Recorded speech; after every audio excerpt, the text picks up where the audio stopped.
Hi అండి అందరికీ ఈరోజు వీడియోలో మనం పనస్తొనలతో కేసరి ఎలా చేయాలో చూద్దాం. ఇలా నోట్లో పెట్టుకోగానే అలా కరిగిపోతుంది. చాలా బాగుంటుంది ఈ రెసిపీ. దీనికోసం నేను పనస్తొనలు తీసుకున్నాను. పనస్తొనల నుండి గింజల్ని సెపరేట్ చేసుకోండి.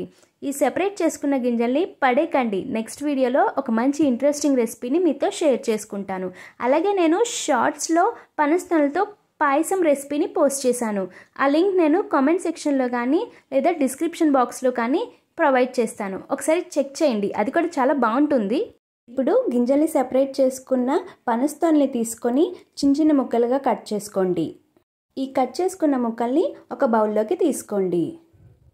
ఈ ముక్కల నుండి ఒక 4 టేబుల్ స్పూన్స్ ముక్కల్ని తీసుకొని పక్కన పెట్టుకొని మిగిలిన ముక్కలన్నిటినీ మిక్సీ జార్లో వేసుకొని ఫైన్గా పేస్ట్లా చేసుకోండి.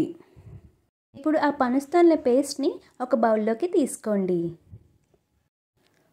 1 కప్ పనస్తొనల పేస్ట్కి 1 కప్ పంచదార, అలాగే 1/2 కప్ సూజీ రవ్వ, బొంబాయి రవ్వ కూడా అంటారు.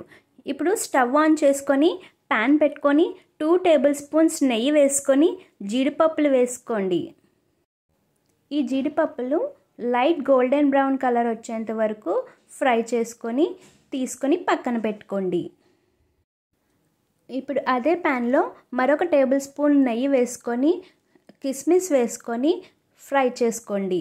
ఈ కిస్మిస్ లైట్గా కలర్ చేంజ్ అయ్యేంత వరకు ఫ్రై చేసుకొని తీసుకోండి.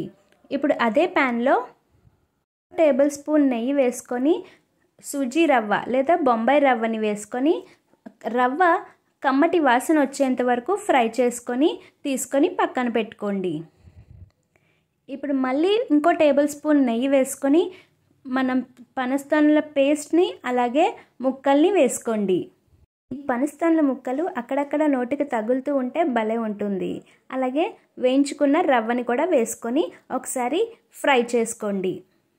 ఇవి అన్నీ ఒకసారి ఫ్రై అయిన తర్వాత ఏ కప్తో అయితే మనం పనస్తొనల పేస్ట్ని తీసుకున్నామో అదే కప్తో 2 కప్పుల నీళ్ళని పోసుకోండి.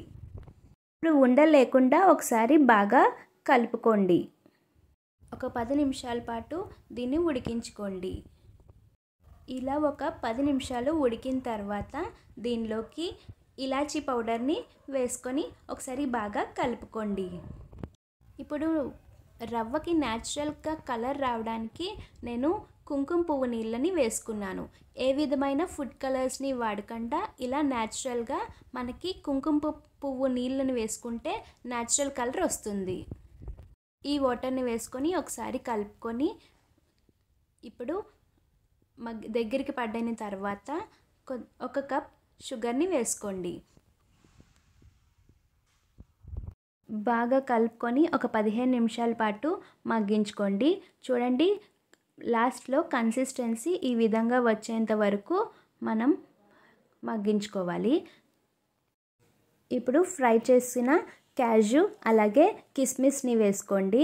లాస్ట్లో ఒక 2 టేబుల్ స్పూన్స్ నెయ్యి వేసుకోండి. నెయ్యి ఎక్కువైపోతుందని అనుకోకండి. స్వీట్స్కి నెయ్యి ఎంత ఎక్కువ ఉంటే వాటి టేస్ట్ అంత బాగుంటుంది.